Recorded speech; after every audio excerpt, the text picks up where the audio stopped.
سلام، برای ماشین بازی آوردم. ببینیم اول باید اینکه ماشین بخریم. این اول ماشینه پس که میگه. بعد من بازی کردم، یه چند تا ماشین گرفتم.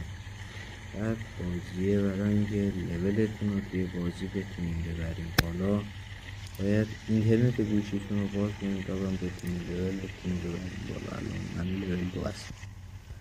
خب بعد با اینترنت بازی کردن آفلاین هم میتونیم بازی کنیم، ولی با اینترنت بازی کردن 100% بازی بهتری هم نشونتون میده. حالا ما یه دور دیگه با هم دیگه درگ داره، جاده آزاد داره، درگ بریم. حالا یه دور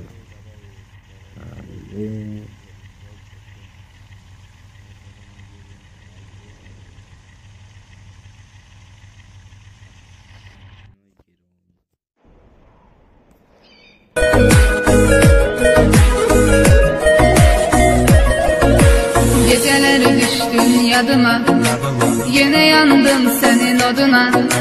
Satmadı sevgin dadıma, mene yine tenha geceler. Geceler düştün yadıma, yine yandım senin oduna. Satmadı sevgin dadıma, mene yine tenha geceler. Geceler geceler geceler, kapkara zalim geceler. Dedim ki her şey güzeler, yine yok yarın geceler. Geceler geceler geceler, kapkara zalim geceler.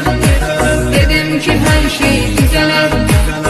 خب حالا یه بار مپ شهرشم بریم ببینیم با هم دیگه. خب حالا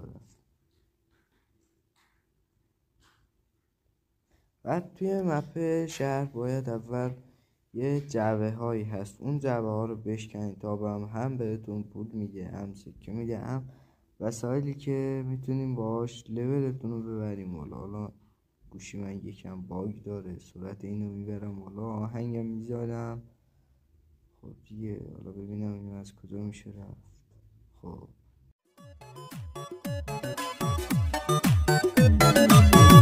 کبوتر با کبوتر باز